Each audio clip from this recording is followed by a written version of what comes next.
Happy Sunday weekend sa ating lahat mga Lods, idol. Tapos ko na kahapon yung pagpipinis ko sa bintana ng CR mga Lods.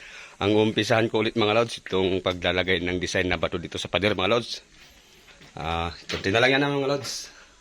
Yan, ginawa ng kasama ko kahapon, kaya nataas niya na rin. Ngayon mga Lods, wala yung kasama ko, ako ang maglalagay ng bato ngayon mga Lods. At kahit pa paano mga Lods, may bisita na rin tayo. Yan mga Lods. At andun yung iba mga Lods sa aming cottage. Yan mga Lods. Pagsasama-sama ng pamilya mga Lods. Itong kasama ko na rin itong mga Lods.